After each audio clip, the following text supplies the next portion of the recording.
But here's where I want to start, and we're going to continue this conversation throughout the course of the 2 o'clock hour. Things are different for the University of Utah this season. Things are different for the football team this season.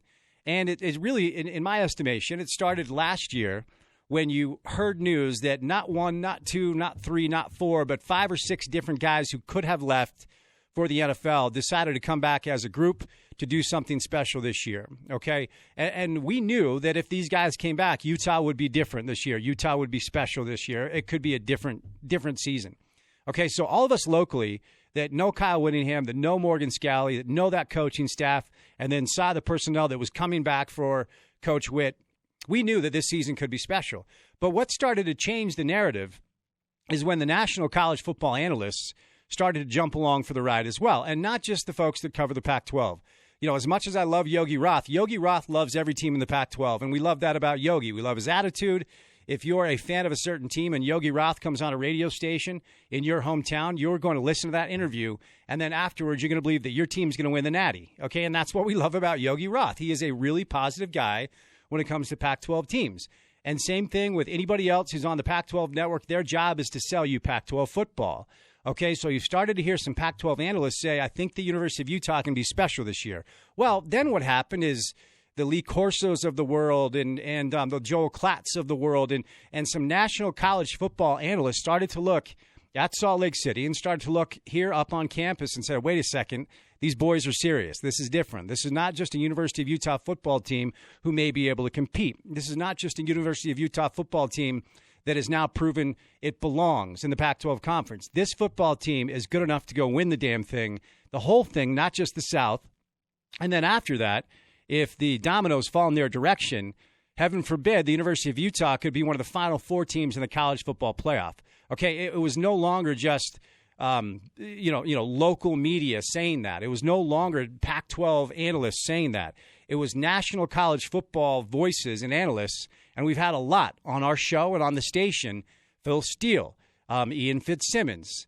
We're going to chat once again with Ryan McGee. I mean, a lot of these guys that cover college football on a national level started to talk about the University of Utah as if they had a chance to not just win the Pac-12, but also carry the banner, carry the flag for the Pac-12, and represent the conference if everything falls the right way in the college football playoff. So there's a lot left between here and there to ensure that happens, but it starts on Friday night. And I think that we have been talking about this game in the wrong way. Okay, and let me unwrap this a little bit, and we're going to continue this throughout the 2 o'clock hour a little bit.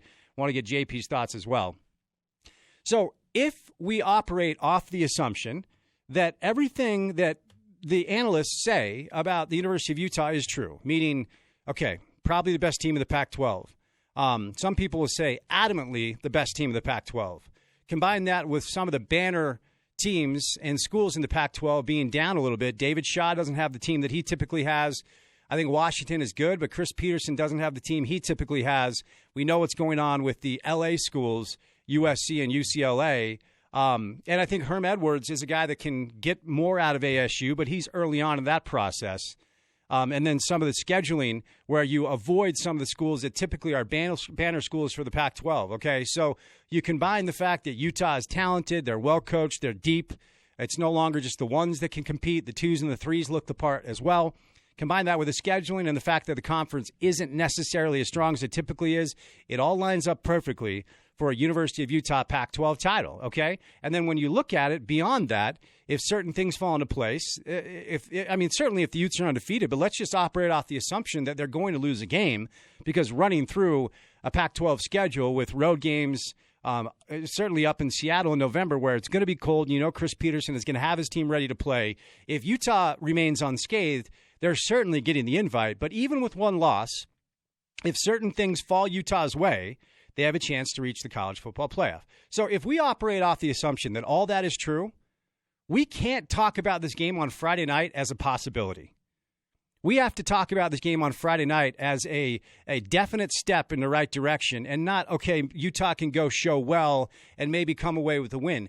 If you are the team that's going to win the Pac-12, if you are the team that potentially is going to get an invite to the college football playoff, you go to the Coliseum on Friday night and you smash USC and you leave no doubt. I know what Vegas says, 3.5 points, 4 with certain sports books. I know that Vegas thinks this game is going to be close. And I know that, look, and here we go, just press a button and a robot can host a sports talk radio show when you're talking cliches, ready for the USC cliches. They've got dudes, they've got athletes, they've got great skill position players, they have talent, they have raw ability. All that might be true. Okay, Clay Helton's team isn't very good. They're okay, but I don't think they're very good. We saw them beat Stanford, then Stanford goes and gets smashed by UCF. USC comes here and BYU handles them in Provo. If the University of Utah is the team that they profess to be, if the University of Utah is the team that a lot of people, including myself, thinks they can be, you go to Los Angeles on Friday, and when you fly back to Salt Lake, you leave no doubt you have stomped USC. Not a last-second win, not an overtime field goal. You go there, you leave no doubt. What I saw with the Utah-BYU game is Utah is head and shoulders above BYU this year. I said it before the game. I thought it would be at least a 3-score situation. On paper, Utah's talent is much better than BYU's. And then Utah went and they stomped BYU. They were 4 yards away from even a more dominant performance before Coach Witt decided to take a knee. And then BYU was every bit the team that USC was, trading punches, and ultimately wins that game. If you're Utah, and if you're the team that you profess to be, and a lot of people believe that you can be, you go to the Coliseum on Friday night and you smash USC. So we're going to continue this conversation, but JP, I want to get your thoughts on this. Obviously, you're well-versed in this conference. You know what the Pac-12 is all about. And look, we do have to acknowledge that USC is a talented football team. We saw them put it on Stanford, and they hung with BYU up until the very end.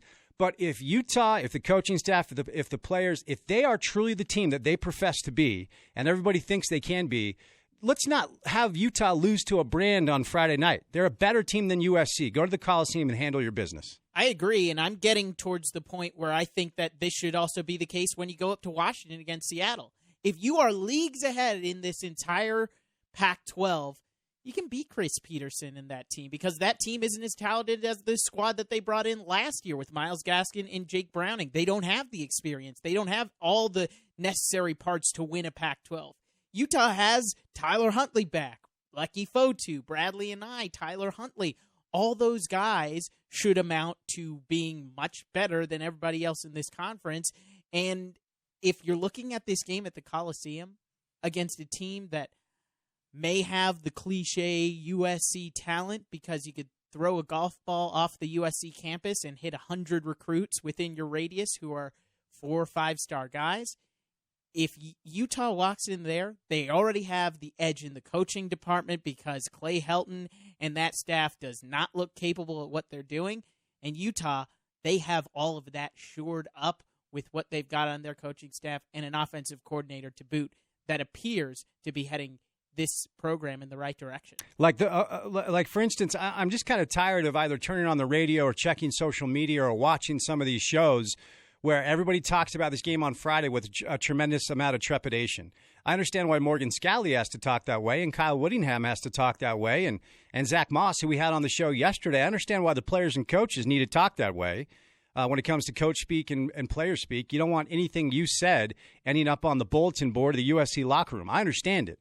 But when it comes to those of us that analyze the game that don't have a dog in a fight, let's call it how it is, okay? Let's call Utah out a little bit in the bravado of this fan base and you know the media that covers this team that believes that they not only are a really good Pac-12 team but have a chance to do something beyond that. If all that is true, okay, then save your trepidation about Friday night. Save your whole, it would be a tremendous victory for the Utes. And if I see the stat like Utah hasn't won there in 100 years again, I'm going to vomit. Who cares? Stop putting that on television. Stop talking about it on the radio.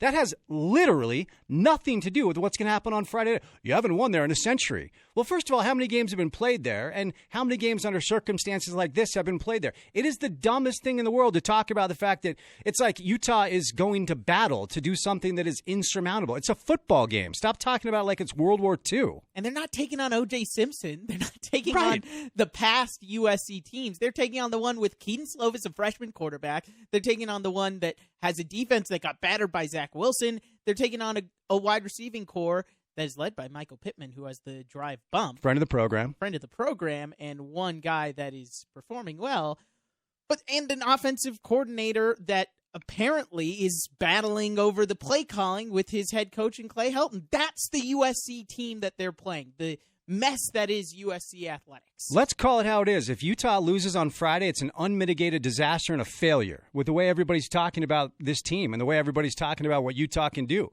Okay, let's put some pressure on these boys. This is not a situation anymore where going to the Coliseum and getting a win would be a nice cherry on top. No. If you're the team that everybody talks about as being the banner carrier in the Pac-12 that can win this conference and maybe compete for a national title, you go to the Coliseum on Friday, you handle your business, you smash USC, you fly back to Salt Lake City, and you leave no doubt.